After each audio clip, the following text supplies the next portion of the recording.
ఈరోజు big boss show ముందు పెద్ద గలబైంది, కుర్రవాళ్ళు కొట్టుకున్నారు. దానికి కేసులు పెడతామని చెప్పి సజ్జన లాంటి వాళ్ళు వచ్చి ఆర్టీసీ బస్సులు చెడగొడతామని కేసులు పెడతా ఉన్నారు. నేను సూటిగా అడిగేది ఏంటంటే, ఆ బిగ్ బాస్ షో అనేది ఒక అరాచకమైనటువంటి షో. దాన్ని పర్మిషన్ ఇవ్వడం కరెక్ట్ కాదు.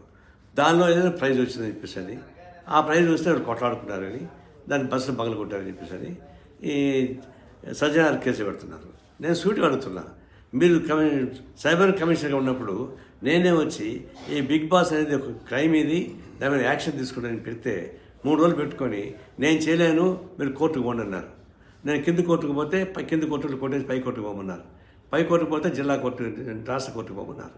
ఆ విధంగా పోలీస్ డిపార్ట్మెంటు భయపడే, కోర్టులు భయపడే.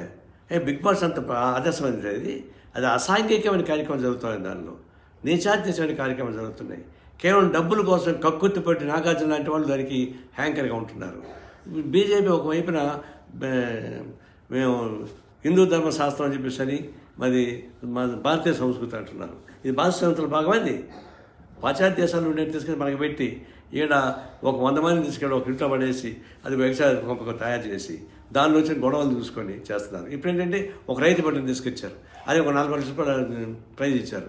అంటే గ్రామీణ ప్రాంతంలో వాళ్ళు కూడా అట్రాక్ట్ చేయడం ద్వారా పట్టణ ప్రాంతంలో ఉండేటువంటి వాళ్ళంతా సరిగ్గా చూడడంలే, గ్రామీణ ప్రాంతంలో అట్రాక్ట్ చేయాలి. అందువల్ల ఈ రైతు పంటను తీసుకొచ్చి ఒక ప్రైజ్ ఇచ్చి ఇంటికి ఇచ్చారు, బయట కొట్లాట పెట్టారు, తాము తనుకోసం అన్నట్టుగా.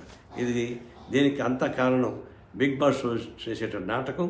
గ్రామీణ ప్రాంతంలోని ప్రజానీకాన్ని కూడా వ్యూవర్స్గా తీసుకోవడానికి కొట్టదప్ప కొట్టు కానీ కాదు. దీన్ని తక్షణం బ్యాన్ చేయించి కోరుతా ఉన్నా.